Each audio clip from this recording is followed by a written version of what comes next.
गीता अध्याय 15 के श्लोक 16-17 में 3 प्रभु बताए हैं। ये 3 प्रभु कौन हैं? किस प्रभु की शरण में जाने के पश्चात जन्म और मरण समाप्त हो सकता है? 3 प्रभुओं में सबसे उत्तम परमात्मा कौन है? कैसा है? उसका क्या नाम है? इन सभी गूढ़ रहस्यों को जानने के लिए अवश्य सुनिए जगत गुरु तत्वदर्शी संत रामपाल जी महाराज के अमृत वचन। गरीबदास जी 10 वर्ष के बालक थे। उनकी एक प्रिय बच्चिया थी, गाय कंवारी। उसको पकड़ लाए और कहने लगे, महाराज जी दूध कैसे देगी? बच्चा तो है नहीं, इसको जन्म तो इसे माँ तो बनी नहीं है। तब कबीर साहब ने कहा कि कोई पात्र है तुम्हारे पास जिसमें दूध निकाल लाएंगे? गरीबदास जी लाए एक 5-6 किलो का वो मटका है, छोटा सा गड़ा बरोला, और कहा इसके नीचे रख दे भाई, साफ कर रखे है। कहाँ जी साफ कर रखे? इसके सतन के नीचे कर। गरीबदास जी बालक थे, पकड़ कर बैठ गए। नू अब देखेंगे बाबा जी दूध कैसे निकालेगा। परमात्मा ने थपकी मारी बछिया के, लंबे लंबे सतन हो गए और धार चल पड़ी दूध की और पात्र भर के बंद हो गया। अब कबीर साहब को दे दिया, अगले बाबा जी पी लो आप। महाराज जी आधा कबीर परमेश्वर जी ने पी लिया, फिर से छोड़ दिया कि ले बच्चों पी लो, ये अमृत है, यहाँ का नहीं है, ये सतलोक से आया है मेरे गांव तक। इब और पाली थे वो तो उठकर चले गए, कहने लगे तू पता नहीं किस जाति का है और फिर तने क्या बेरा जादू जंतर करके गुछिया कुंवारी बछिया से दूध निकाल दिया, हम ना पीवा तेरे जादू जंत्र के दूध को। वो तो उठकर चले गए, वहां से स्थान छोड़ गए जहां वो बैठे थे, एक जंडी के नीचे वो वृक्ष को ही छोड़कर चले गए, दूर जा बैठे। अब गरीबदास जी महाराज वो नेक आत्मा, वो श्रेष्ठ आत्मा जिसके लिए मालिक आए थे, वो बोला ला महाराज जी आपका ये जूठा दूध कद कद मिला, हमने गट गट पी गए, जितना पीना था बाकी रख दिया। अब फिर परमात्मा ने उनको समझाया, बेटा तुम यहाँ के रहने वाले नहीं हो, पूरी सारी ऊपर की जानकारी दी। तब गरीबदास जी ने कहा, महाराज ये ज्ञान तो अब आज तक किसी ने बताया नहीं हमारे को। वो स्थान कैसा, जैसे बच्चे की जिज्ञासा बन जाती है प्रबल। तो तब परमात्मा बोले चल मैं ले चलता हूँ। शरीर वहीं रह गया, वो जो ओरिजिनल वस्तु को ऊपर ले गए, आत्मा को सारे ब्रह्मंडों से परिचित कराया। ब्रह्मा विष्णु महेश जी की स्थिति दिखाई, उनके लोक दिखाए, उनसे वार्ता करवाई। यहाँ के न्यायाधीश धर्मराज से मिले जा करके, और धर्मराज करबद्ध होकर के कबीर परमात्मा उस जिद्दा महात्मा के सामने खड़े हो गए।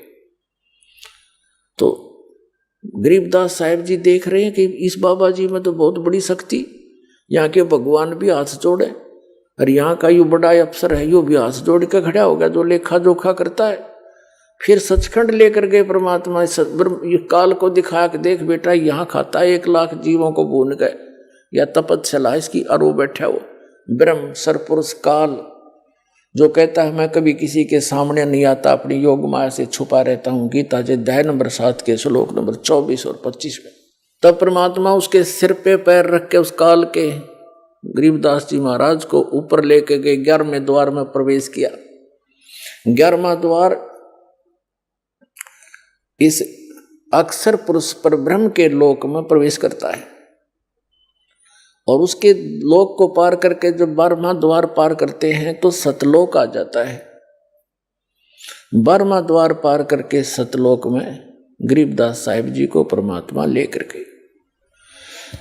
वहां गरीबदास साहिब जी क्या देखते हैं कि वही महात्मा जो नीचे तक गया था उनके साथ है, और ऊपर क्या देखते हैं कि एक बहुत बड़े गुम्बज में बहुत बड़ा मंदिर नुमाए गुम्बज है, सुंदर सफेद बहुत लंबा चौड़ा। उसके बीच में एक सिंहासन है, सुंदर सिंहासन, रत्न जड़े हैं सफेद सफेद उसके, और उस पर बहुत सुंदर वस्त्र बिछे हैं। वहां उसके ऊपर परमात्मा विराजमान है। शकल दोनों की एक जैसी है, जो नीचे से गई वो भी और वो बैठे वहां पर। जो सिंहासन पर बैठे थे राजा के समान, ऊपर छतर, सिर पे मुकुट, और उनके एक रोमकूप में करोड़ सूर्य मिला दे, करोड़ चंद्रमा, ऐसी रोशनी थी। अब नीचे से जो वही परमात्मा गए थे जिंदा महात्मा के रूप में गरीबदास साहिब जी को साथ लेकर के, वहां से उठाकर चंवर अपने ही उस दूसरे रूप पर डबल रोल में चंवर करने लगे। गरीबदास जी ने सोचा कि भगवान तो यूं होगा जो तख्त पर बैठे सिंहासन पर विराजमान है, और बाबा जी इसका कोई नौकर होगा। और भाई तो बहुत सुंदर स्थान, यहाँ तो ये शायद कभी देखा ही नहीं हमने। यहाँ तो सारे हरे भरे सुंदर सुंदर वृक्ष हैं, बड़े सदाबहार फल लगे हुए हैं, और भगवान बहुत सुंदर हैं। इसके शरीर में कितना प्रकाश निकल रहा है, नर आकार है, मनुष्य सदृश है। तो फिर क्या होता है कि जो सिंहासन पर विराजमान थे वो परमात्मा, अनंत कोट ब्रह्मांड के स्वामी के सिंहासन पर परमात्मा यानी खुद ओवरऑल कंट्रोलर के रूप में, वासुदेव रूप में विराजमान थे। वो खड़े हुए और नीचे से जिस रूप में जिंदा महात्मा के रूप में परमात्मा थे, वो उस सिंहासन पर विराजमान हो गए, सबके कंट्रोलर के उस सिंहासन पर। और वो तेजों में शरीर खड़ा हो वाला भगवान खड़ा होकर के चंवर करने लगा उस सिंहासन पर विराजमान जिंदा महात्मा के ऊपर, जो नीचे से गए थे। वो तो ऊपर से भी गए थे, नीचे, नीचे से ऊपर आए थे। तो गरीबदास जी सोच ही रहे थे कि ये क्या भाई, इस बाबा जी पर भगवान नौकर की तरह सेवा कर रहा है। इतने में क्या देखा कि वो तेजों में शरीर और जिंदा महात्मा यानी कबीर परमात्मा के शरीर में समा गए। ओनली अकेले कबीर परमात्मा, वो जिंदा महात्मा वाला रूप ही अनंत कोट ब्रह्मांड के स्वामी के सिंहासन पर विराजमान थे, यानी वही मालिक हैं। वो डबल रोल कर रहे थे। गरीबदास जी चरणों में गिर गए, हे भगवान, आप तो भगवान, आप तो भगवान हो, अरे मुझे बका रहे थे, आप बाबा जी नहीं हो, आप परमात्मा हो। इतने में क्या हुआ कि पूरे शरीर का उतना ही नूर हो गया जितना पहले था।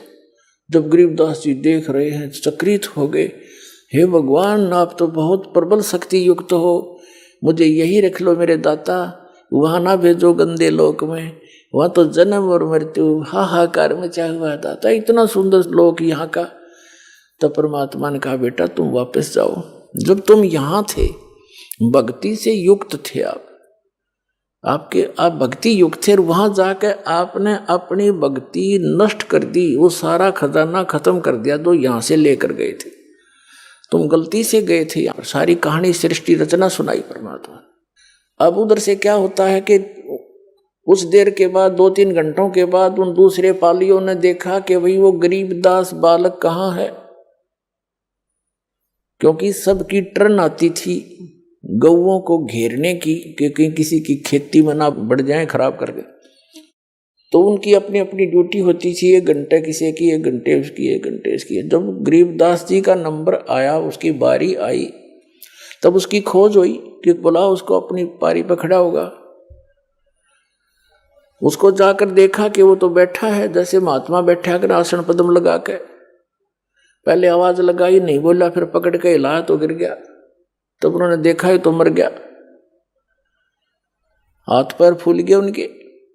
इकलौता पुत्र थे गरीबदास जी अपने माता पिता के, और 12 वर्ष विवाह के बाद हुए थे, बड़ी मुश्किल तय। इकलौते पुत्र इतने बड़े जमींदार के, छोटा सा गांव था छुड़ानी, 40 घर होंगे मुश्किल से होंगे। तो गांव 1.5 किलोमीटर की दूरी पर वो स्थान था जहां परमात्मा मिले थे गरीबदास जी को। गांव छुड़ानी, जिला झज्जर, हरियाणा में आज भी वो यादगार विद्यमान है। कबलाना गांव से और छुड़ानी गांव को अब तो पक्की सड़क बन गई, पहले कच्चा रास्ता था। उस सीमा के ऊपर थोड़ा सा 1 किला अंदर ने छुड़ानी के खेतों में आज भी वो यादगार बना रखे, एक मंदिर सा बना रखा उन्होंने कि यहाँ परमात्मा आए थे। एक जांडी का वृक्ष था वहां पर, वो आज भी यानी अवशेष बकाया है सच्चाई के। तो गांव भागे आए, गांव वाले लोग फिर 1.5 किलोमीटर गए, देखा बच्चा मरा पड़ा है, उसकी अर्थ तैयार किया, घर लाए, घर से फिर शमशान घाट पर ले गए, फूकन की तैयारी कर दी, चिता पर रख दिया। तो परमात्मा ने कहा बेटा तुम जा, मैं तेरे साथ रहूंगा और भक्ति करना। इस भक्ति की कमाई तो, भक्ति की शक्ति से तुम पुनर्चार्ज होकर के यहां आ सकोगे। और उसके लिए मैं ऐसा मंत्र दूंगा, ऐसा मंत्र दूंगा कि एक बार ऐसी विधि बताऊंगा, पर ये अभी डिस्क्लोज ना करना, तू खुद भक्ति करना। से एक सतनाम दूंगा 2 अक्षर का, जिसमें एक ओम मंत्र है, एक गुप्त है, ये दास बताएगा केवल उपदेशी को। तो इसकी एक बार की कमाई तय, एक बार की कमाई तय, एक श्वास उस श्वास की के सिमरण तय इतनी कमाई बन जाएगी कि यहाँ के एक ब्रह्मांड में 14 लोक होते हैं। कहते 14 लोक भी उस एक दूसरी तराजू में रख दे, ताखड़ी में, एक पलड़े में, और एक तरफ रख दे इस एक सतनाम के सुमरण की कमाई वैल्यू। और 3 लोक, ये पृथ्वी लोक और तेरा पाताल और स्वर्ग लोक दर्दे पासेंगे, यानी जिसकी कोई खाता ही नहीं किसी, वो तो सौदे में को नहीं, उस साइड में रख दी जाती है पासेंगे। और तो ना तुले तुलाया राम रंग हरी हो। अब गरीबदास जी कहने लगे भगवान जो आपकी आज्ञा, और कहा तुम जाकर समझा जनता को, मेरा गवाह बन बेटा, तेरे भाई बहन वहां कितने कष्ट उठा रहे, सारा जीवन खो देते हैं माया के पीछे, पेट के लिए, जीविका पूरी नहीं होती उनकी। और यदि वो मेरी भक्ति करे तो उनको जीविका भी सुथरी दूं, उनको सुख भी दूं, उनकी आयु भी बढ़ाऊं, काल को निकट नहीं आने दूं बेटा, तुम ये सत्कर मान लेना। तो गरीबदास जी तो आंखों देख चुके थे, धर्मराज जैसे खड़े होकर हाथ जोड़े जिस परम पिता के आगे, 3 औरों की औकात उसके सामने क्या बुनियाद। वो पक्के आंखों देखी परमात्मा की महिमा ग्रहण करके और वापस भेज दी वो आत्मा गरीबदास साहिब जी की। जब चिता में अग्नि लगाने की तैयारी थी, इतने में जो बंधन बांध रखे थे अपने आप टूट गए और हलचल हुई शरीर में, एकदम बैठ गए वो 10 वर्ष के बालक। और जिस लोक से आए थे वो यहाँ था ही नहीं, एकदम वो चौर भौर से हो रहे थे कि मैं कहाँ आ गया। और गरीबदास साहिब जी के अंतःकरण के अंदर परमात्मा ने ये संपूर्ण अध्यात्म ज्ञान भर दिया। जैसे एक मोबाइल से दूसरे मोबाइल में 10 घंटा का भी प्रोग्राम नो का नो फैक्स हो जाता है, दूसरे से लोड हो जाता है बगैर किसी वायर के। ऐसे परमात्मा ने गरीबदास साहिब जी के अंतःकरण में उनके कंप्यूटर में डाल दिया। अब फिर वो वही कंप्यूटर बोले, जैसे नानक साहिब जी कहते हैं, वो तो भाई जैसे चाहिदा ऐसे बुलाईदा, वो तो जिसको जैसे चाहता है उससे वैसा ही बुलवाता है। तो उस गरीबदास साहिब जी ने खड़ा होकर के जो परमात्मा से प्राप्त ज्ञान को लोकोक्तियों के माध्यम से, दोहों के माध्यम से बोलना शुरू कर दिया। किसी की नहीं सुने, ना नु बतावे, सीधे शब्दों में कित गया था, लगे बतान। अनंत कोट ब्रह्मांड का एक रति नहीं भार, सतगुरु पुरुष कबीर हैं ये कुल के सिरजनहार। इस तरह लगे वाणी बोलने। तो गांव वालों ने सोचा लड़का पागल हो गया, जीवित तो हो गया पर यो मेंटल हो गया। उनको बावलिया कहने लगे, पागल कहने लगे। शुक्र मनाया घर वालों ने, कुल के लोगों ने, कि कोई बात ना, जैसा भी बांगा बौला पागल है, जीवित तो हो गया। या इसकी माता इस बावड़े ने देख देख कर जी लेगी ना, या बेहोश होगी थी। अब वो कहने का भाव ये है, 2-3 वर्ष बीत गए, 3 वर्ष बीत गए। ऐसे ही वो ये वाणी बोल रहे होते हैं, वो गांव वाले उस बात को समझ नहीं पा रहे, बोल क्या रहा है। यो सौदा फिरना ही संतो, यो सौदा फिरना ही, ये लोहे के साताव जात है काया देश राही। 3 लोक और भवन चतुर्दश सब जग सौदे आही, दुगने दुगने करे चौगने किन्हों मोल गवाई। बच्चा में बैठ कर लग जाइए बाणी बोलने, बड़िया में खड़ा हो वहां बोलने लग जाइए बाणी, लेकिन सब कहने लगे मेंटल है, इतना बात करो। अरे मेंटल खुद हम, और कहें उस भगवान से परिचित आत्मा को मेंटल? हमारी इतनी संकीर्ण बुद्धि है। 3 वर्ष के बाद एक दादू पंथी संत आदरणीय दादू साहेब जी को भी परम अक्षर ब्रह्म कबीर देव जी, कबीर साहेब, वो धानक कबीर गरीबदास साहिब जी को बताया था परमात्मा ने कि बेटा मैं 120 वर्ष बनारस में रह के आया हूँ, 120 वर्ष काशी में, और कबीर मेरा नाम है, और वहाँ जुलाहे के नाम से प्रसिद्ध था। मैं जुलाहा मेरा कर्म था, और मैं प्रत्येक युग में एक लीला ऐसी ही करता हूँ कि अपनी पाने के लिए जो क्रियाक्रम उचित है एक भक्त को, और कैसी उसकी रहनी हो, कैसा उसका विचार हो, और कितनी आवश्यकताएं रखे भगत, वो मैं खुद ही पूरी करके आता। एक उदाहरण दे के आता हूँ कि यहाँ घने धन की जरूरत की आवश्यकता नहीं। जो भक्ति चाहता है उसने परमात्मा की इच्छा रहनी चाहिए, और जो भगवान से जुड़ गया तो उसको किसी चीज का अभाव रहेगा ही नहीं। समय आने पर सारी पूरी करता है। इसलिए हम भगवान को खोज रहे। कहते हैं कल्पे कारण कौन है, कर सेवा निकाम, और मन इच्छा फल देऊंगा जो पड़े मेरे ते काम। जब भगवान के सतर का काम आओगा बेटा, नहीं मैं खड़ा पाऊंगा। तो इस प्रकार सारी कहानी बताई है। तो परमात्मा ने गरीबदास साहिब जी को अपनी सारी महिमा बताई थी। इसी प्रकार आदरणीय दादू साहिब जी भी 8-9 वर्ष के थे, 7-8 वर्ष के, और वो बच्चों में खेल रहे थे अपने गांव से बाहर। वहां परमात्मा आए इसी प्रकार जिंदा महात्मा के रूप में। उनको भी फिर ऐसे ही ज्ञान सुनाने लगे, और बच्चे तो उठ के चले गए, अकेला रह गए। दादू साहिब जी की आत्मा को भी सचखंड लेकर गए, फिर वापस छोड़ा। 3 दिन तक बेहोश रहे थे दादू जी, 3 दिन और 3 रात, फिर छोड़ा वापस। तो दादू साहिब जी ने भी आंखों देखा हाल उस कबीर परमात्मा का, कलम तोड़ महिमा गाई। तो उस दादू पंथ आगे चल के दादू जी का फिर परंपरा चल पड़ती है, जैसे गरीबदास जी की परंपरा चली हुई है। तो उसमें संत परंपरा भी होती है, महंत परंपरा भी होती है, जिसको नाद और बिंद बोलते हैं। तो नाद परंपरा से गोपाल दास नाम के एक साधु थे दादू जी की परंपरा से, और वो वैश्य थे, जाति के बणिए थे। 60-65 साल की उम्र हो गई थी, घर त्याग चुके थे। अपना अंतिम समय परमात्मा के चरणों में बिताने के लिए वो दादू पंथ के ही से दीक्षित होकर फिर भ्रमण करते रहते थे, अपना ज्ञान का प्रचार करते रहते थे।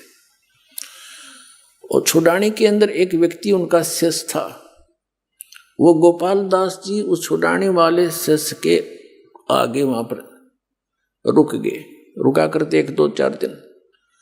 तो उस छुड़ाने वाले भक्त ने कहा कि महाराज जी, हमारे एक बहुत बड़े जमींदार का लड़का और ऐसे ऐसे पागल हो गया। सारी कथा सुनाई और बताया महाराज जी कहते हैं संत की विद्या को संत ही कैंसिल कर सकता है।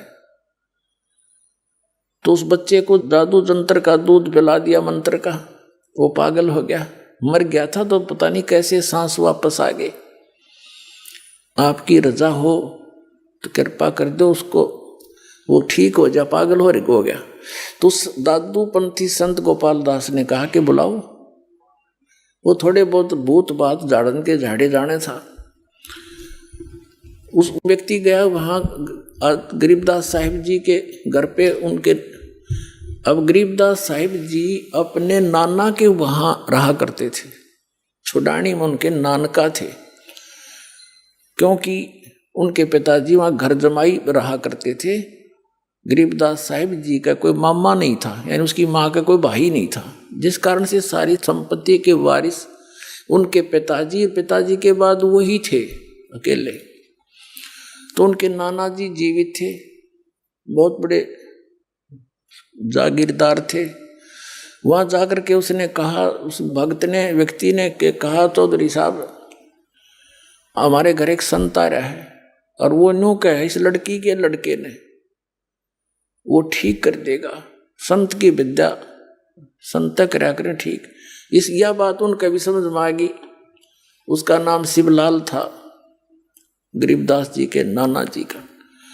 5-7 बड़े बड़े मौजूद से व्यक्ति इकट्ठे होकर गरीबदास साहिब जी को साथ लेकर बालक को 13 वर्ष की आयु के थे गरीबदास जी उस समय, और गोपाल दास संत के पास ले गए और कहा महाराज दया करो, यू बालक ठीक हो जा, यू तो पागल हो गया, पता नहीं क्या क्या बोल रहा है, सारा दिन रुकता ही नहीं।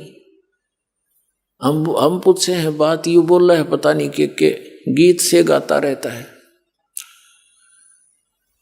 अब वो तो परमात्मा से परिचित हंस आत्मा थी गरीबदास साहिब जी, भूत भविष्य की सारी जानते थे और वर्तमान की। अब उस दादूपंथी संत ने पूछा गोपाल दास ने कि बेटा कौन था जिसने तेरा जीवन बर्बाद कर दिया, क्या नाम था उसका? यानी जैसे एक बात पूछने के लिए उद्देश्य से प्रश्न किया। तो आदरणीय गरीबदास साहिब जी ने कहा कि महाराज जी वो कौन थे और उन्होंने मेरा जीवन बर्बाद नहीं किया, मुझे तो आबाद कर दिया। क्या बताया कि अजब नगर में ले गए हमको सतगुरु आने, जल के बिंब अगाध गति हम सूते चादर ताने। अलल पंख अनुराग है सुन मंडल रे थीरे, दास गरीब उधार दिया मोए सतगुरु मिले कबीर। हम सुल्तानी नानक तारे दादू को उपदेश दिया, जात जुलाहा भेद न पाया वो काशी माहे कबीर हुआ। अनंत कोट ब्रह्मांड का एक रति नहीं भारे, ये सतगुरु पुरुष कबीर हैं कुल के सिरजनहारे। वासुदेव ये कबीर साहब है। अब दादू पंथी महात्मा का तो शर घूम गया, गांव वाले थे ना मेंटल बतावे, अरे यू तो भाई परम धनी से मिला हुआ हंस है, ये तो आंखों देखा वर्णन कर रहा है उस परम पिता के भगवान के दर्शन किए हुए इस महात्मा ने। ऐसे संत के तो चरण छूने चाहिए। वो 13 वर्ष के बालक की तरफ और 65-60 साल का वो वृद्ध महात्मा और हाथ जोड़ करने बोला महाराज ये चरणों में झुक के कि यह वाणी लिखवा दो, आप तो यह अमर वाणी लिखवा दो, कलयुग में जीवों के उद्धार के काम आवेगी दाता। तो गरीबदास जी बालक चल पड़े आगे ने। जब वो इस तरह गतिविधि करने लगा वो चल पड़े जैसे बालक लीला करते हैं, चल पड़े, भाग लिए। अब गांव वालों ने सोचा कि बाबा जी भी मेंटल हो गया, इसका ही फटकार लग गई, इसकी कसूती बला इसके अंदर। तो जैसी हमारी जीव संज्ञा की सोच होती है, तब वो कहने लगा अरे गांव वालों, कौन गोपाल दास महात्मा दादू पंथी कहने लगा अरे गांव वालों मेंटल ये नहीं, मेंटल तो तुम हो।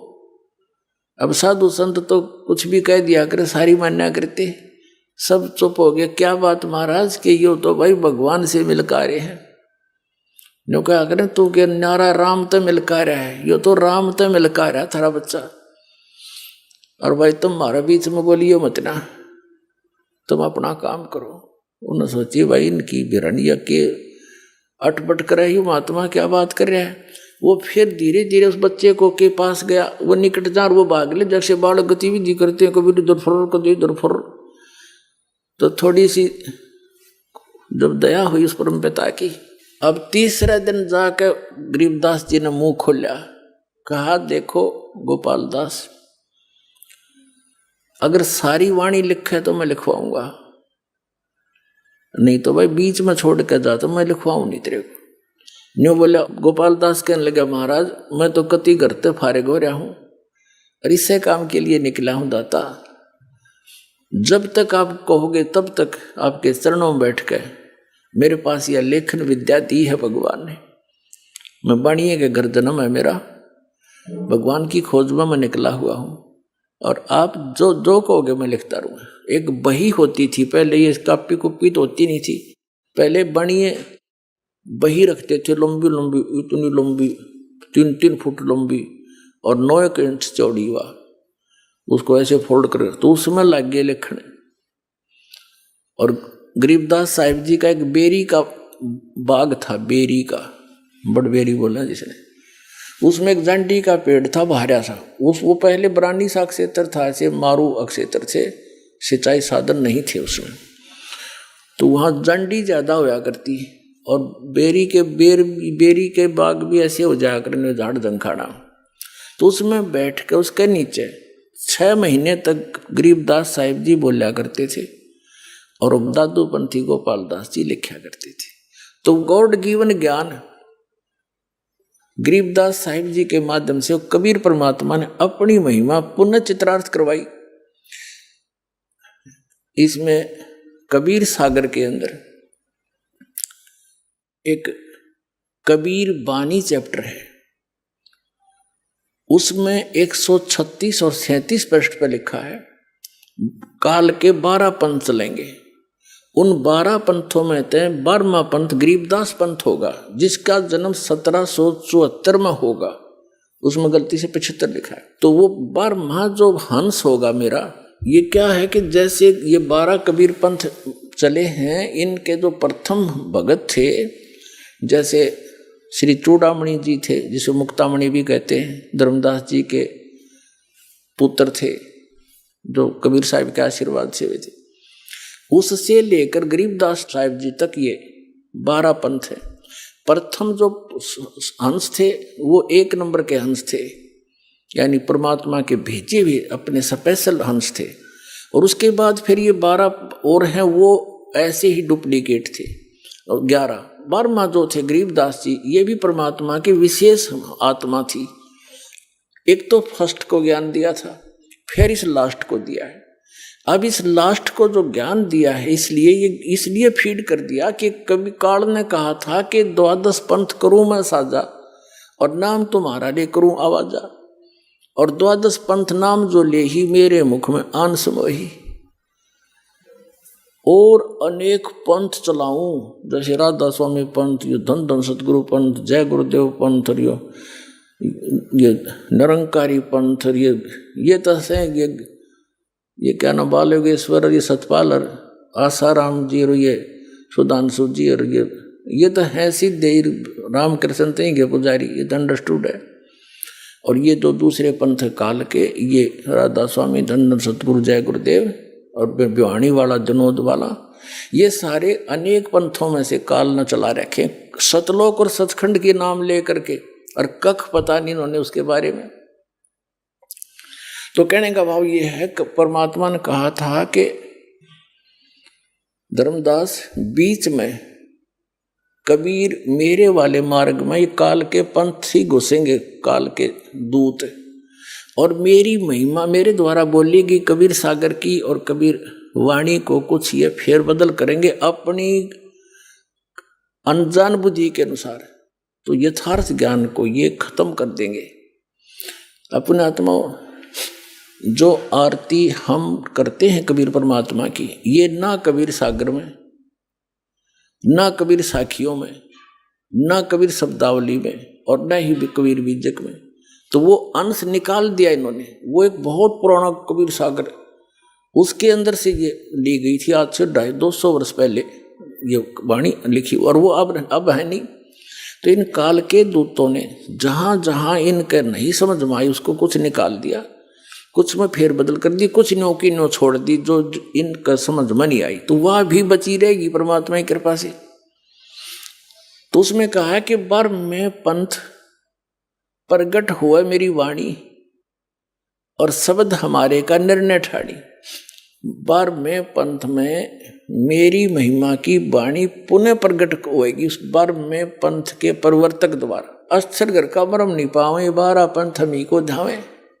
क्योंकि ये सभी 12 के 12 पंथ, गरीबदास पंथ तक सभी मेरी ही महिमा करेंगे। कबीर साहब हैं, कबीर सतगुरु हैं, लेकिन सतलोक नहीं जा सकते, क्योंकि इनको यथार्थ ज्ञान नहीं हो सकता।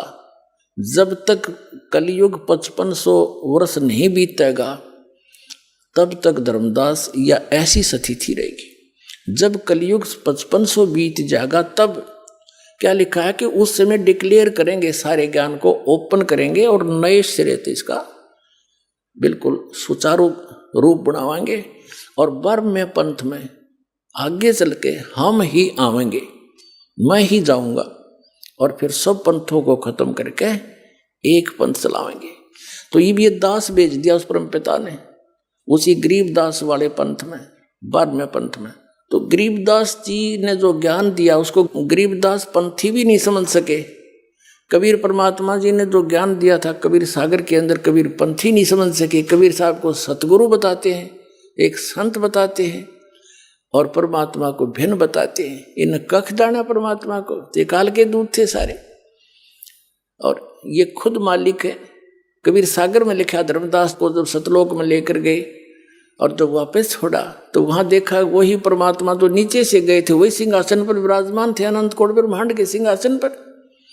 और वहां पर सब बाग बगीचे और भगवान के सिर पर मुकुट था, ऊपर छतर था और सब गाते बजाते गए। सब ने गले में सुंदर हीरे मोतियों की माला पहन रखी थी। सब जो वहां भगत पहले मुक्त होकर चले गए या पुराने आदिवासी वहां के हैं तो वहां रह रहे थे, सारी विस्तार बता रखा।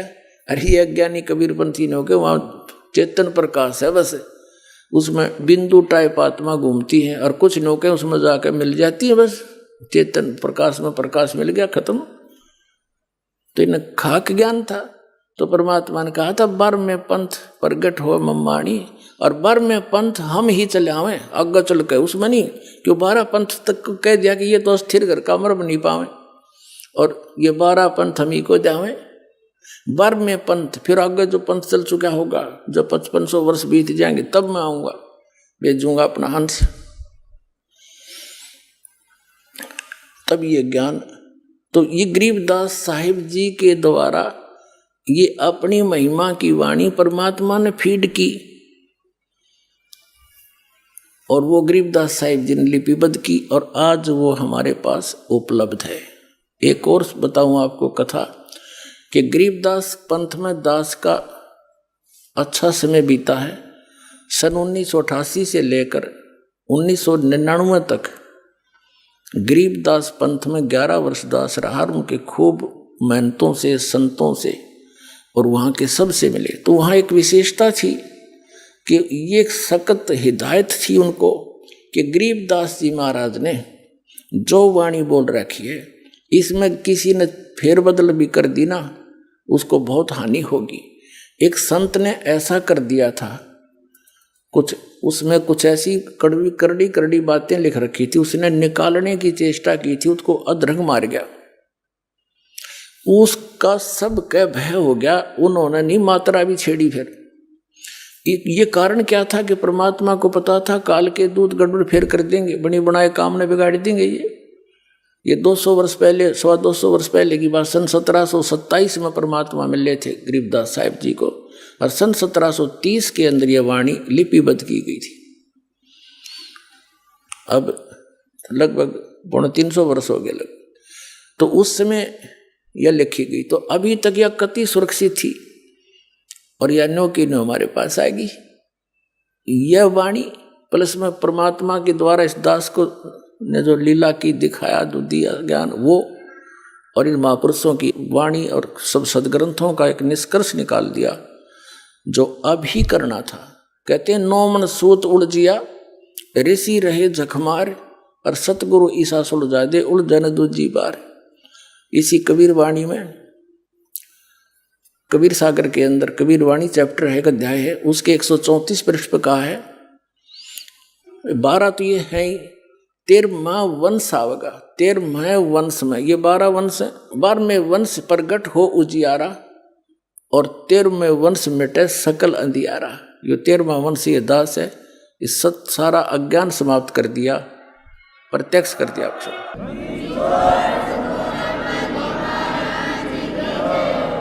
अब क्या हुआ कि वो गरीबदास साहिब जी की वाणी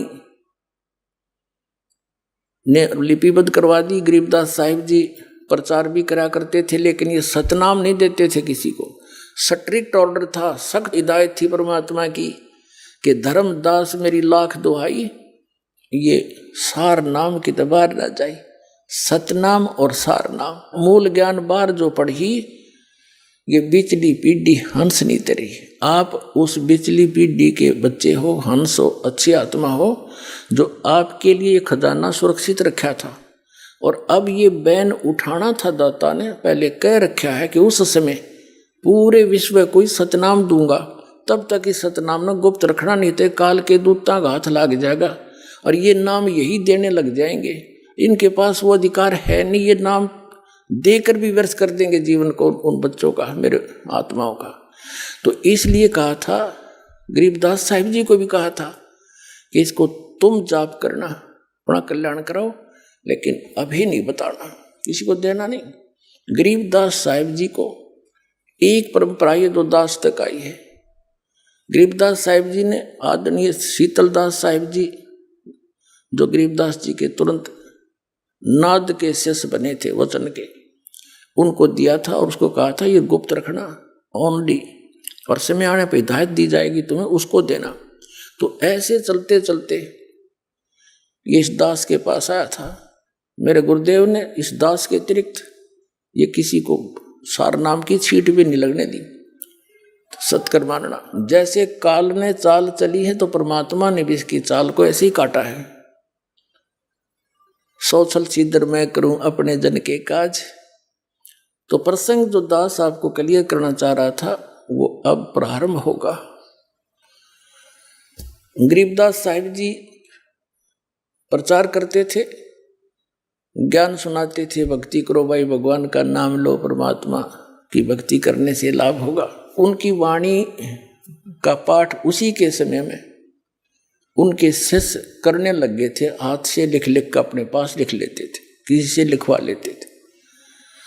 जैसे मंगलाचरण और ब्रह्म वेदी जो आप प्रतिदिन नित्य नियम में करते हो, तो एक गरीबदास साहिब जी का चेला शिष्य पंजाब के अंदर चला गया।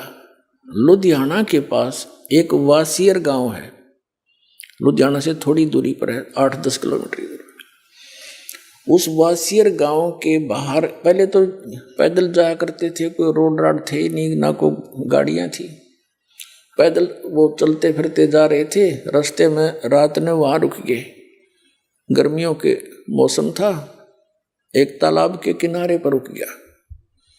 तो सुबह नहा धो के उसने सोचा अपना नित्य नियम कर लेता हूँ। सुबह सुबह मस्ती में बैठा बैठा अपनी ब्रह्म वेदी पढ़ रहा था। ज्ञान सागर अति उजागर निर्विकार निरंजनम ब्रह्म ज्ञानी महादानी सत्सुकृत दुख बंधनम, ये सारी जोर जोर से लय ला के पढ़ रहा था। तो वहाँ एक राम राय नाम का एक सिख था, बड़ा, उसकी भी अच्छी जमीन थी, 800-900 एकड़ जमीन का वो किसान था, जमींदार था। और वाणी की इन सिख लोगों के अंदर परमात्मा की वाणी की एक न्यारी कसक है, क्योंकि वहाँ परंपरा से ही वाणी सुनते और पढ़ाते पढ़ते आए। तो ये वाणी सुनकर वो निकट गया उस भगत के, गरीबदास जी के शिष्य के पास जाकर बैठ गया और वो अपनी वाणी पढ़ता रहा, वो बैठा रहा। जब उसने अपना पूरा नित्य कर्म कर लिया तब उसने कहा कि महाराज, कहा कि हे भगत, ये किसकी वाणी है, ये किस महापुरुष की वाणी है, इसने तो आत्मा खींच ली मेरी। तो उन्होंने बताया कि ये मेरे पूज्य गुरुदेव गरीबदास साहिब जी की वाणी है। उन्होंने पूछा, उस राम राय ने पूछा, क्या वो संत अभी भी शरीर में है? तो भक्त ने बताया कि जी हाँ, अभी शरीर में है। और वहाँ छुडानी गांव है एक, रोहतक के पास। उसने सारा एड्रेस नोट कर लिया, गांव छुडानी, नाम गरीबदास, ऐसे ऐसे उनके पिता का भी नाम नोट कर लिया। और वैसे तो पता है संत साधु एक ही होते हैं गांव में, एक आधा वेल नोन होते हैं, फिर भी वो वहां से चला। अब दर्शन करने चाहिए इसे महापुरुष के, जो इतनी अमृतवाणी बोली है जिन्होंने। तो वहां गए, जाकर देखा, पूछा भाई छुडानी गांव पूछा, उस नाम गरीबदास जी महाराज से मिलना है। तो क्या करें, घर का जोगी जोगड़ा और बाहर का योगी सिद्ध। तो गांव में इतनी कदर नहीं थी उस, क्योंकि लाल की परख करनी थोड़ी हुआ करें। बाहर के कुछ लोग व्यक्ति 2-4-10 आसपास के गांवों के शेष हुए थे, और उस समय कोई विशेष काम किसानों को होता नहीं था। वर्षा होगी तो काम पाया, नहीं तो खाली रहते थे। तो वहां आ बैठते थे वह। अब गरीबदास जी के जो नाना जी थे वो बहुत बड़े पैसे वाले व्यक्ति थे। उन्होंने एक मकान सा बना रखा था जिसको नौरा बोला करें देसी भाषा में। उसमें आगे चबूतरे से होते थे, बीच में एक अच्छा छपा हुआ आंगन सा होता है। तो वहां कुछ भक्त बैठे थे। उसने जाकर के राम राय ने पूछा कि भाई गरीबदास, गांव वाले ने बता दिया कि सामने चला जा भाई, वहां है। उनसे पूछा कि भाई गरीबदास जी से मिलना, महाराज जी से मिलना, वो कहाँ है। अब वहां बैठे भक्त तो भी इंतजार कर रहे थे, कहाँ गए। उन्होंने पूछ लिया था गांव वाले से, घर वालों से, कि खेतों में गए हैं। और वो प्रतिदिन जाते हैं खेतों में और आ जाते हैं 10 बजे तक, 8-9 बजे तक। गर्मियों का सीजन था। तो उसने सोचा राम राय ने कि इतनी दूर आ गया मैं, 200 किलोमीटर है, और संत के दर्शन करके पानी पीऊंगा। वो कह रहे थे आओ भोजन पालो, चाय पानी पियो, दूध पियो, बैठो। मैं बोला ना, वो हैं कहाँ, मैं दर्शन करूंगा। तो उन्होंने बता दिया जी इधर उनके खेत हैं, खेतों में सैर सपट्टे को जाते सुबह सुबह, और कब आएंगे क्या पता, संत है, आओ तभी आ जाना, टाइम भी लग जा, उनकी तो मौज है। तो उसने सोचा भी इधर संकेत कर रहे हैं, रास्ता बता रहे हैं, वहीं मिलूंगा। बताया वहाँ खेत है उनका, झोंपड़ी डली है उसके ऊपर ही रास्ते पर। वो चल पड़ा कि वहीं दर्शन करूंगा महात्मा के, इसे महापुरुष के दर्शन कहते हैं। साधु दर्शन राम का, मुख पर बसे सुहाग, और दर्श उन्हीं को होते हैं जिनके पूर्ण भाग। कबीर दर्शन राम का, साहिब आवे याद, लेखे में वाए गड़ी, बाकी का समय बर्बाद। तो संत की महिमा से जो परिचित होते हैं वही महापुरुषों की कदर किया करते हैं। वो चल पड़ा। उधर से गरीबदास जी किसान थे, खेतों में सैर सपट्टे को घूमने जाते थे, और पशुओं के लिए चारा काट के और ज्वार वगैरह अपने सिर पर ऐसे रख के लाते थे, बरोटा कहते हैं हमारी तरफ। वो चारे का बंडल सा ज्वार का सिर पहले आने लग रहे बरोटा। और वहां की वेशभूषा धोती कुर्ता जो उसमें होती थी, किसान हरियाणा की वेशभूषा, उसमें रहते थे। किसान थे, बाल बच्चेदार थे। तो उस राम राय ने सोचा इस किसान से पूछ लूं महाराज जी के बारे में। उसने कहा भाई डटिए, रुकना। गरीबदास जी खड़े हो गए कि मैंने महाराज जी से मिलना, गरीबदास जी से। उनका यहाँ खेत कांसी है, मैं बहुत दूर से आया हूँ पंजाब से, उनसे मिलना बहुत जरूरी है मैंने। अब गरीबदास जी तो अंतर्यामी थे, उन्होंने सोचा यदि मैं न्यू कहूंगा इसने कि मैं हूं भाई गरीबदास, बोल क्या कहेगा, क्या बात है। तो ये यहीं से वापस हो लेगा, मेरी एक नहीं सुनेगा। क्योंकि उस भक्त ने, राम राय सिख ने, अपने मन का एक काल्पनिक संत सोच रखा था कि सिर पर जटा होंगी बड़ी बड़ी, दाढ़ी बड़ी होगी, या तो लाल कपड़े होंगे, ना कती नहीं होंगे, एक लंगोट होगा, हाथ में चमटा होगा। वो ऐसी वेशभूषा वाले को संत मानकर खोज करने निकला था। गरीबदास जी कहने लगे आजा मेरे साथ, मैं मिलाऊंगा आपको गरीबदास जी से, आजा मैं मिलाऊंगा महाराज जी से तेरे को, मेरे साथ आ जाओ। अब वो साथ हो गया कि इधर उधर हो गया, कोई खेत में ले चलता होगा मुझे। वो घर आ गए। घर आए तो जो उनके शेष बाहर के आए हुए थे गरीबदास जी के, वो खड़े हुए, दौड़े गए। गरीबदास जी ने जो सिर पे रखा हुआ था पशुओं का चारा, ज्वार का बरोटा, वो किसी ने वो उठाया पकड़ा, किसी ने जूते दंडवत प्रणाम किए। अब वो सरदार जी खड़ा खड़ा देखा कि यूं के चक्कर भाई किसान थे, ये व्यक्ति दंडवत प्रणाम करते हैं। उन्होंने सोचा ये किसान होगा, जमीन अच्छी होगी, ये मजदूर होंगे इसके, इसलिए इसकी श्रद्धा कर रहे हैं। अब गरीबदास जी वहां पे गए, भगत को कैसे सेट करना है, सोचल सिद्धर मैं करूं अपने जन के काज। गरीबदास जी ने कहा कि भाई नो करो। 3-4 भगत थे, किसी को कह दिया बैलों को पानी पिला लो, किसी को कह दिया ऊपर ले दूसरे स्थान पर दूसरे घेर में पशुओं का चारा भेदो भाई तुम। एक से कहा नहाऊंगा भाई, मेरी बाल्टी रख दे पानी की लाकर पाटड़े के पास। ऐसे देसी व्यवस्था से नहाते थे गांव में। तो उन्होंने सब अपना काम कर दिया, उनको इधर उधर भेज दिया। वो दोनों रह गए, आदरणीय गरीबदास साहिब जी और जिज्ञासु राम राय दास जी। सरदार जी वो क्या सोच रहा था कि मैं अच्छा मूर्ख भाई, देख 250 किलोमीटर आ गया, अरे यू संत बताओ। उनसे पूछा भाई ये कौन है, उन्होंने कहा ये तो है गरीबदास जी। वो उनके चेले चाले थे, फिर वो चले गए। उसके मन में उथल पुथल होगी कि देख कितना मूर्ख मैं, ना कोई पूरा जानकारी ली है, ये तो मेरे जैसा किसान जमींदार ये है। और किताब देख खोदा पहाड़ निकली चुईया, वह भी मरी हुई। आइए अब हम उन श्रद्धालुओं के अनुभव जानते हैं जो जगत गुरु तत्वदर्शी संत रामपाल जी महाराज जी से दीक्षा प्राप्त कर चुके हैं तथा उनके द्वारा बताए गए भक्ति मार्ग पर चल रहे हैं। सर नमस्कार। सर नमस्कार। सर क्या नाम है आपका? बलवीर सिंह। बलवीर जी कहाँ से आए हैं आप? कैलसा बॉर्डर, जिला अमरा, उत्तर प्रदेश। संत रामपाल जी महाराज की शरण में आने से पहले आप क्या भक्ति साधनाएं करते थे? पहले मैं जो देवी देवताओं की, गुरु नानक देव जी की, आर्य समाज में रहा मैं 3 साल, और हनुमान जी की 3 साल भक्ति की। फिर 5-7 साल जो है मैंने विष्णु जी की भक्ति की है, और 18 साल में राधा स्वामी पंथ से जुड़ा है। राधा स्वामी पंथ में आपने किस संत से नाम दीक्षा ले रखी थी? मैंने गुरेंद्र सिंह है।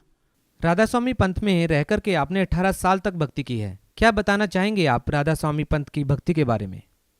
राधा स्वामी में कुछ नहीं है, वो केवल वो जो नाम देते हैं वो काल के नाम है। और फिर हमें संत रामपाल जी की शरण में आने के बाद हमें पता लगा है कि जो वो नाम देते थे वो तो नाम ही अटपटे हैं।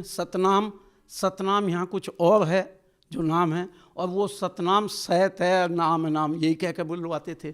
ये कोई उनकी कहीं से कहीं नहीं, उनका तो केवल उनका देखा देखी जो उनके गुरु शिवदयाल जी रहे उनके आधार पर ही, वो तो उनसे ही चली आ रही भक्ति। सर देखा जाए तो आपने 18 साल अपनी ज़िंदगी के बर्बाद कर दिए, सर क्या कहना चाहेंगे इस बारे में? बस पहले हमें कोई जानकारी नहीं मिल पाई, जब हमें जानकारी मिली उसके बावजूद भी हमने 3 साल बिगाड़ दिए। संत रामपाल जी महाराज के बारे में कैसे पता चला? भूतों का बहुत साया था हमारे यहाँ का। हमारे घर पे पूरे किसी ने तांत्रिक क्रियाएं करवा दी थी, क्योंकि मैं भगवान की चाहत में रहता था, मंदिर में बहुत जाता था। किसी ने कहा कि जाटों का मंदिर में जाने का कोई औचित्य नहीं, उसने तांत्रिक क्रिया करवा दी। उसी चक्कर में मैं 65 जगह तांत्रिकों पर गया, लेकिन सफल नहीं हुआ। मेरे साथ वर्तमान में हमारे एक रोहतास साथी हैं हमारे, वो इस समय इनसे जुड़ चुके थे संत रामपाल जी महाराज से। उन्होंने मेरे से कहा, लेकिन मैंने उस वक्त संत रामपाल जी महाराज को बहुत कुछ अपशब्द कहे कि ऐसे संत तो बहुत हैं, कहीं कुछ नहीं हो रहा, मैं इतनी जगह गया हूँ। लेकिन जब 3 साल तक मैंने कुछ नहीं ध्यान दिया, 3 साल बाद मैंने देखा कि वो एक पुस्तक रखी थी मेरा ज्ञान गंगा। मुझे नहीं पता कौन दे गया था, मेरे पीछे कोई दे गया था दुकान पर। मैंने ज्ञान गंगा को पढ़ा, उसमें जो लोगों के अपने अनुभव थे। पहले मैंने राम कुमार ढाका जी हैं, उनका टेलीफोन नंबर मिलाया, उनसे पूछा कि आपके यहाँ ये स्थिति थी। एक CMO रहे हैं, वो उनको पूछा मैंने, तो जब उन्होंने बताया कि हाँ सही जगह है आप आओ, तब मैं संत रामपाल जी की शरण में आया। आपने संत रामपाल जी महाराज से नाम दीक्षा कब ली? मैंने 25 अगस्त सन 2013 को ली। सर संत रामपाल जी महाराज जी दावा करते हैं कि यदि आप मर्यादा में रह करके शास्त्र अनुसार भक्ति करते हैं तो बड़ी से बड़ी बीमारी आपकी ठीक हो जाएगी। 18 साल तक आपने राधा स्वामी पंथ में भक्ति की है, आपको पहले भूत प्रेत की समस्या थी, तो संत रामपाल जी महाराज जी से नाम दीक्षा लेने के बाद आपको क्या क्या लाभ मिले हैं? हाँ जी, पहले ही जुड़ने के बाद ठीक 2 महीने के अंदर हमारे घर जो भूत प्रेत की समस्या थी, मुझ पर मेरी पत्नी पर, वो दोनों पूर्ण रूप से हट गई, बिल्कुल हम दोनों स्वस्थ हो गए। और लेकिन घर में हमारा बेटा भी है, बेटी थी, बेटी की शादी हो चुकी थी, तो बेटे ने नाम नहीं लिया, लिहाजा उस पर चीज़ें रहने लगी। लेकिन हमारे पास कभी कोई चीज़ नहीं आई और मैं और मेरी पत्नी दोनों पूर्ण रूप से स्वस्थ रहने लगे। तो हमें पूर्ण विश्वास भी हो गया कि संत रामपाल जी महाराज जी के अगर ज्ञान को हम और आगे बढ़ाएंगे और आगे पढ़ेंगे तो हो सकता है धीरे धीरे हमारा बेटा भी इस मत में आ जाए। लेकिन दुर्भाग्य है कि हमारा बेटा इस बात को मानने को तैयार नहीं होता, और उसी के चक्कर में जो हमारे भूत प्रेत की बाधा समाप्त हुई, हमने उसकी बाधा दूर कराने के चक्कर में वो एक तांत्रिक को ले आया। उस तांत्रिक के चक्कर में हम भी बैठ के हमने अपना नामखंड करा लिया। नामखंड होते ही हमें हार्ट की समस्या, किडनी की समस्या और स्थिति ये आ गई किडनी में कि राम मनोहर लोहिया अस्पताल दिल्ली में मना कर दिया, किडनी हॉस्पिटल मेरठ में मना कर दिया। एक बलप्रदा आश्रम के नाम से एक संस्था है आयुर्वेद की, वहाँ गए, उन्होंने भी कहा कि 20 दिन हम देखेंगे तब बताएंगे। 20 दिन देखने के बाद उन्होंने कहा कि कुछ हो सकता है। तो लेकिन उसी दौरान जब लोग मुझसे मिलना आते थे, देखना आते थे कि ये तो ख़त्म होने वाला है, मैं चूँकि राजनीति में बहुत ज़्यादा पाप किए हैं मैं राजनीति में ज़्यादा गहरे तक गया हुआ था, तो मेरे राजनीतिक जो भाई बंधु मंत्री एमएलए जो थे वो सब आते थे और सब ये कहते थे कि भाई ये तो जाने वाले हैं। तब मैंने जो है एक दिन फिर अपने संत रामपाल जी महाराज जी की, जहाँ मैं पूजा करता हूँ, तो मैंने वहाँ जाकर ये अपने गुरु जी से प्रार्थना की और कहा कि परमात्मा आप ही परमात्मा हो, आप ही पूर्ण भगवान हो, आप ही पूर्ण संत हो, आप जो है मेरी रक्षा करो, मैं कहीं से बचने की स्थिति में नहीं, और मैं आइंदा भविष्य में कभी आपका मर्यादा खंड नहीं करूँगा। और मुझे फिर संत रामपाल जी महाराज जी का वो सत्संग भी याद आ गया जिसमें वो कह रहे थे, एक बार मैं सुनना था कि भाई कोई किसी का ना पिता ना पूतम।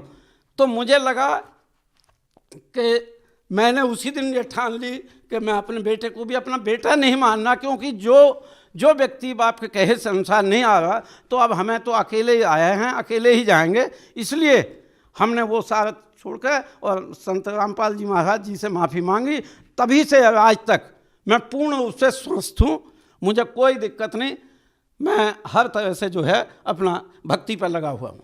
सर, आपने मर्यादा का जिक्र किया, तो सर हम आपसे ये जानना चाहेंगे कि भक्ति मार्ग में मर्यादा का होना क्यों जरूरी है? जब भक्ति शुरू ही कर दी तो फिर हर समस्या का समाधान हो जाना चाहिए।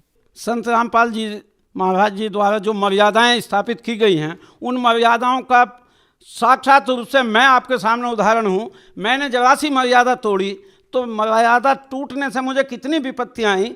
इसलिए मर्यादा तो बहुत महत्वपूर्ण चीज़ है। मर्यादा तो आप राम पुरुषोत्तम राम जी की पत्नी सीता जी ने जब वो वनवास काट रहे थे, तो उस समय वो एक रावण ने उनका अपहरण करने के उद्देश्य से एक हिरण का रूप बनाकर, और वो सुंदर हिरण बनाकर भाग लिया, जिसको सीता जी ने कहा था कि आप इसे मुझे जिंदा लेकर आइए। जब रामचंद्र जी उसके पीछे भाग लिए, तभी उसने रावण ने नई चाल चल के और वो जो है उसे हाय हाय की आवाज़ सुनाई दी। तब सीता जी ने लक्ष्मण से कहा कि आप जाइए, आपके भाई पर विपत्ति है। परंतु उन्होंने लक्ष्मण जी को जब ज़्यादा ताने दिए, वो गए तो एक लक्ष्मण रेखा खींच कर गए थे, और वो कह के गए थे कि भाभी कोई भी माता कहते थे वो कि माता जी आप इस लक्ष्मण रेखा से बाहर कदम ना रखें, कितनी भी विपत्ति कोई भी चीज़ आपके संकट निकट नहीं आ सकती। तो लेकिन सीता जी ने उस मर्यादा का उल्लंघन किया, तो वो कितना बड़ा उल्लंघन महंगा पड़ा कि कितना बड़ा युद्ध हुआ, सारी लंका नष्ट हो गई, करोड़ों जीवों की हत्या हो गई, और तब जाके जो है सीता जी को वापस लाया गया। इसलिए मर्यादा तो बहुत ज़रूरी है कि मर्यादा के बगैर तो कोई भी भक्ति हो ही नहीं सकती। जिस तरह से मेरे साथ जो बीती, मैंने मर्यादा का उल्लंघन किया और पुत्र मोह में किया कि घर की सारी व्यवस्था ठीक हो जाएगी। उसका मुझे ये खामियाजा भुगतना पड़ा कि मेरी दोनों किडनी खराब हुई, मेरा हार्ट खराब हुआ, मुझे प्रोस्टेट की समस्याएं हुई, और यदि हम मर्यादा ना तोड़ते तो आज ये बीमारी हमारे साथ नहीं आ सकती थी, क्योंकि मर्यादा में रहते हुए कठिन से कठिन भी, चाहे कैंसर हो या कुछ भी हो, वो चीज़ भी रह नहीं सकती अगर मर्यादा में व्यक्ति रहेगा तब। सर देखिए, जो भी व्यक्ति संत रामपाल जी महाराज जी से जुड़ता है तो उसका जीवन बदल जाता है, बहुत सारी खुशहाली उसके जीवन में आ जाती है। आपने संत रामपाल जी महाराज जी से जब नाम दीक्षा ली तो आपकी भूत प्रेत की जो बाधा थी वो ठीक हो गई, आपकी जो किडनी की समस्या थी वो ठीक हो गई। इसके अलावा संत रामपाल जी महाराज से जुड़ने के बाद आपको क्या लाभ मिले? हाँ जी, सबसे पहला लाभ तो ये है कि मुझे भगवान की चाह थी और वो भगवान साक्षात मुझे मिले। दूसरी, मेरी आर्थिक स्थिति उस वक्त तक ये थी कि मैं इस स्थिति में था कि यदि मैं अपना अमरा को भी जाता था, मेरी जेब में 10 रुपये भी नहीं होते थे और मैं पैदल ही वहाँ से वापस आता था, सवारी पे भी नहीं बैठता था। लेकिन आज मेरी खेती है, खेती से भी मुझे जहाँ 50,000 की आमदनी पूरे साल में होती थी, वहाँ 2013 में नाम लेते ही परमात्मा ने 2 लाख और 2.5 लाख रुपये देने चालू कर दिए। ज़मीन उतनी है, फसल में वही उगाता हूँ, लेकिन मुझे नहीं पता कहाँ से। और जो भी चीज़ मैं चाहता हूँ, जिस क्षण चाहता हूँ, परमात्मा मेरी ये मदद करना गुरु महाराज, तो मेरी वो मदद होती है 100%, लेकिन होगी मर्यादा में रहकर, ये मेरा कहना। सर संत रामपाल जी महाराज जी से नाम दीक्षा लेने के बाद आपका पूरा जीवन ही बदल गया है, आपको बहुत सारे लाभ मिले हैं, भूत प्रेत जैसी जो समस्याएं थी वो आपकी ठीक हो गई हैं। सर आप उन लोगों को क्या कहना चाहेंगे जो भूत प्रेत जैसी समस्याओं से पीड़ित हैं, जो और भी अन्य बीमारियों से पीड़ित हैं, आप उन लोगों को क्या संदेश देना चाहेंगे? देखिए, जो मैं तो भक्त समाज से ये कहना चाहता हूँ, यही संदेश देना चाहता हूँ, पहले इस समय शिक्षा महत्वपूर्ण है और ये कलयुग चल रहा है, चौथा युग है। इस समय हमें शिक्षा पूर्ण रूप से मिली हुई है, हम शिक्षा ग्रहण करें। शिक्षा ग्रहण करके अगर कोई दूसरी जगह भी जुड़े हुए हैं लोग, पहले उनका ज्ञान भी पढ़ें और हमारे संत रामपाल जी महाराज जी का ज्ञान पढ़ें। दोनों में भिन्नता, साफ अंतर आ जाएगी, क्योंकि हमारे वेदों, शास्त्रों, पुराणों में सब कुछ स्पष्ट लिखा है, केवल हमारे धर्म गुरुओं ने कभी हमें जो है वहाँ तक पहुँचने नहीं दिया। तो हम पढ़े लिखे समाज हैं, हम ये चाहते हैं कि आप पढ़कर इधर आइए, संत रामपाल जी महाराज जी से जुड़िए, और जो भी भूत प्रेत की बाधा तो ये ऐसी है कि नाम लेते ही आपकी तुरंत भाग जाएगी। उसके बाद मर्यादाओं का पालन करते हुए अगर आपका पूरा परिवार, मैं इस बात को बहुत गारंटी के साथ कह सकता हूँ, यदि आपका पूरा परिवार नामदानी होगा और मर्यादा का पालन करेगा तो निश्चित रूप से उस घर में बहुत अच्छी शांति, उस घर का बहुत विकास, उस घर के लिए सारी सुविधाएं परमात्मा तुरंत उपलब्ध करा देगा। लेकिन मर्यादा बहुत जरूरी है। सर संत रामपाल जी महाराज जी से नाम दीक्षा कैसे ले सकते हैं? देखिए, संत रामपाल जी महाराज जी से नाम लेने के लिए संत रामपाल जी महाराज जी के नाम से एक ऐप चल रहा है। सोशल मीडिया में बहुत चीज़ें हैं, यूट्यूब पर आप देख सकते हैं, उनके सत्संग आते हैं। आप उन सत्संगों में जो आते हैं उनको देखिए, सुनिए, उनके नीचे नंबर लिखे हुए आते हैं, उन नंबर पर फ़ोन करिए। आपके निकटतम स्थान का जहां नामदान आपको मिल सकता है वहां से आपको सूचना मिल जाएगी। आप वो सूचना के आधार पर निकटवर्ती नामदान स्थान से नाम ले सकते हैं और अपना कल्याण करा सकते हैं। जी बहुत बहुत धन्यवाद। धन्यवाद सर।